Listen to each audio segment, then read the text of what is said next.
Hey everyone, if you're running an online store with WooCommerce and using ActiveCampaign for your marketing, you're going to want to pay attention to this one. Today I'll show you how to connect WooCommerce to ActiveCampaign so you can automate your email marketing based on your customers' purchases. So let's get started.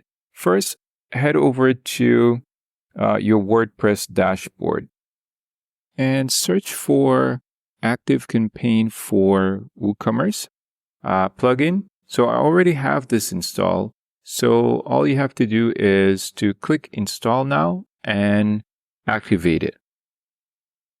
And once that is done, then you can move over and go to ActiveCampaign and click on settings. All right, so you want to connect your ActiveCampaign account by entering your API key. You can find this in the developer section of your ActiveCampaign account. All right, so now that the integration is live, you can sync your WooCommerce customers with ActiveCampaign.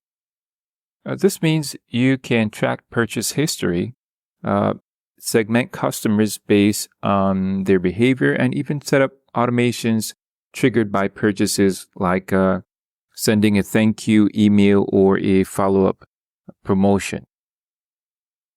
This integration is perfect for automating post-purchase follow-ups and keeping your customers engaged. If you haven't tried ActiveCampaign, hit the free trial link in the description and start automating your e-commerce business today. I'll see you in the next one.